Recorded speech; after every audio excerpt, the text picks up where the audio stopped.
standing there? You daydreaming or thinking something over? Yes, I did send someone to fetch you. But as for what I'd like to discuss next, well, I still have some reservations. Given that we've already made the trip here, you should just tell us. Bet you need us to help you with something, right?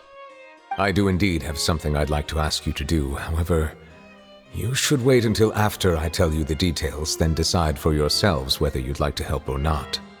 The situation is this. It has come to my attention that the Snezhnayan Harbinger known as the Knave wants a diplomatic meeting with you, correct?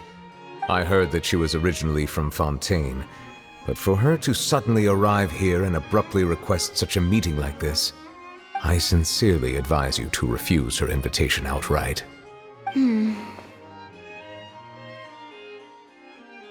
I'm sure you're aware that her purpose is most likely related to Child's recent predicament. We convicted one of the Snezhnayan Harbingers in a court of law, but we have yet to provide any form of detailed report on the matter. This does indeed provide an opportunity for Snezhnaya to put pressure on us. I believe we should adopt an evasive stance until we can provide a proper explanation and have a preliminary plan on how to deal with the matter. No, we shouldn't. I think we should agree to the meeting. Oh? Well, you see, we are the ones that owe an explanation. If we keep putting off the meeting, it could easily result in the problem escalating, right? It's like a fight between two friends. If they don't agree to see each other and talk in person, isn't it possible that the friendship could end entirely? Though diplomatic relations between Fontaine and Snezhnaya could be considered as friendly, it is only superficially so. You wouldn't go so far as to say that our nations are friends, as you did in your example. It was just an analogy. An analogy, okay? Moreover, even if we were to talk in person, if we don't have sufficient information prepared, it is quite possible the result wouldn't be restored relations, but a complete falling out. I don't think we should overthink those possibilities yet. Even if the logic of the divine is not immediately apparent, its wisdom will only be revealed with time. Besides, you'll be at the meeting. If any problems do pop up, you'll have no problem navigating them. I must clarify that interacting and communicating with people outside of court is not my cup of tea. It seems you think too much of me. But more importantly, when did I agree to join the meeting with you? You mean you won't come? No, that won't do. I can't go to the meeting alone. You have to accompany me. I must take you with me. Lady Farina, could there be something else regarding this matter that is being kept from me? No, not at all. Look, I am the Hydro Archon of Fontaine, Focalor, the god of justice who is loved and adored by many. So I only hope that justice will be served in this matter. Don't overthink it. I'll go find someone to arrange the meeting.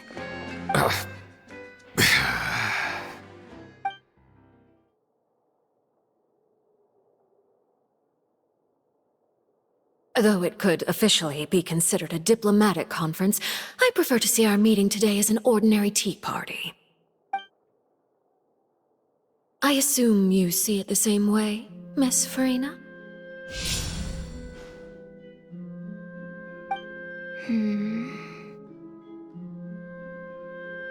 Lady Farina? Yes, that's right. Just like you said, a tea party. I should thank you for providing the pastries. They look delectable. To make this tea party even more lively, I've invited someone else to join us today. It's a pleasure to meet you, Monsieur Neuvillette. I was born in Fontaine, so naturally, there's no need to introduce the nation's revered Eudex to me. Hello. The pleasure is also mine. First, I would like to thank the two of you. I'm often away on business outside of Fontaine, And I'm told that the children of the House of the Hearth have been well taken care of by you. Oh, I'm not referring to when my children, Linny and Lynette, were falsely accused by you. Please don't misunderstand. The children of the House of the Hearth are often misunderstood, perhaps due to the reputation of the Fatui. There's no getting around that. All I meant to say is that Fontaine has been stable in recent years. The people are well off and the children lead happy, fulfilled lives. That is something truly worth cherishing, and no one wishes to disrupt such peace. Now then, you have come regarding the matter of child, correct? Well, yes.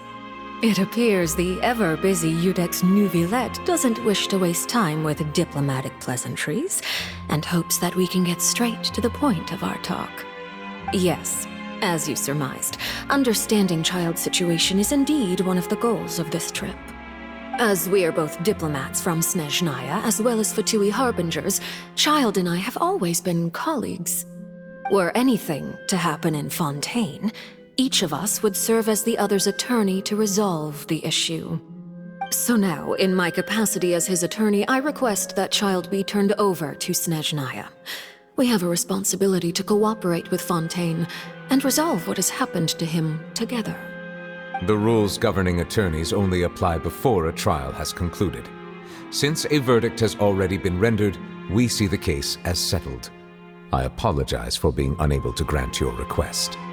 An outright refusal. Very well. I respect all the rules of Fontaine's courts, just as I respect you as Chief Justice. Okay, why don't we back up a step? You don't need to transfer Child to us. I only request to enter the fortress of Meripede to see Child and confirm his condition. It's not like you couldn't even manage to fulfill a simple request like that. Right, Miss Farina? About that. The fortress of Meripede has always been completely autonomous. Even we have no authority to interfere there, and diplomatic issues do not suffice as an excuse. However, if you absolutely must confirm the situation of the Harbinger, I have a proposal.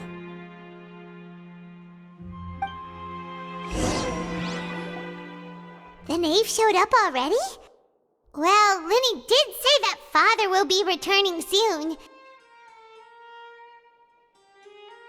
We didn't even know that Linny was from the House of the Hearth at the time, so we kinda overlooked that information. Yes, thank you for your kind advice.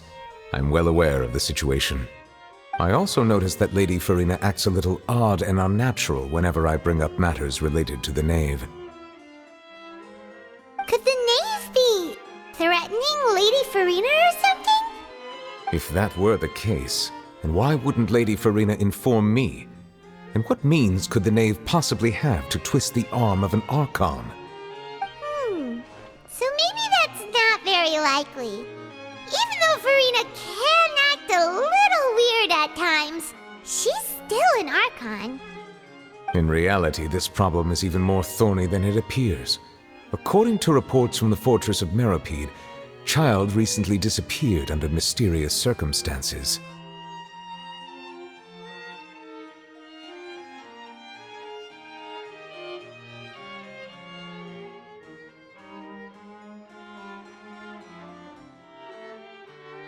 The details are still unclear. We cannot rule out an escape, but special guards oversee the fortress, and its internal systems are extensive. Combined with the special characteristics, I was only willing to share this information with you because you are friends of Child. So this is what you wanted to... Yes. I would like you to go to the fortress of Meripede and investigate Child's disappearance. This was my proposal during our meeting with the knave. Rather than allowing her to intervene, I offered to send someone to find out about Child's situation and report back to her in detail. The knave did not seem satisfied by my proposal, but she still agreed to go along with it for the time being. Her words were, "We will talk more once we have that report." So that means we bought ourselves some time. Firstly, you're already acquainted with Child. Your eyes may discern relevant details there that others would miss. And secondly, is the consideration of the unique nature of the Fortress of Meripede. Isn't it just Fontaine's prison? I would not define it so crudely. The Fortress of Meripede is not affiliated with the court. Early in Fontaine's history, criminals were punished with exile, not imprisonment. Even today, sentences against convicted criminals still include exile, just as before. The Fortress of Meripede may seem like a prison, but it should in fact be regarded as a gathering place for exiles. All we do is dispatch guards to keep watch and help maintain security, but we have no right to get involved with any other matters. Although I do have a personal relationship with the administrator there, neither myself nor the courts have the right to be directly involved with the investigation, no matter how serious the grounds. Oh, Paimon gets it now. That's why you need us. Correct. I will arrange false charges against you so that you may secretly investigate inside the fortress. So, are you two willing to accept my proposal? Yeah, no matter how you look at it, it seems we're the best choice. You two have my sincere thanks. This matter is of critical importance to Fontaine's current situation. Also, I hope that both of you can keep this operation a secret. We will rendezvous at the Fortress of Meripede's entrance on Erinius once you've prepared yourselves. I will arrange for someone to take you inside. Prepared ourselves? Is there something we need to prepare? Perhaps you could enjoy a good meal and have a nice bath. I'm afraid that living conditions inside the fortress are nothing like those on the outside world. Oh, right! Even though we'll be there on trumped-up charges, we'll be in prison for real. On second thought, is it too late to back out? Please do not worry. Since you are sacrificing both your time and quality of life for the sake of you will be compensated according to the highest standards permitted to legal staff, regardless of the outcome. Now that's more like it! Come on, traveler, let's go eat the best meal we can find! We'll eat so much that we won't need to eat another meal for a whole month! You're a treat. Are you leaving now? In that case, please take this cake as a token of my personal gratitude.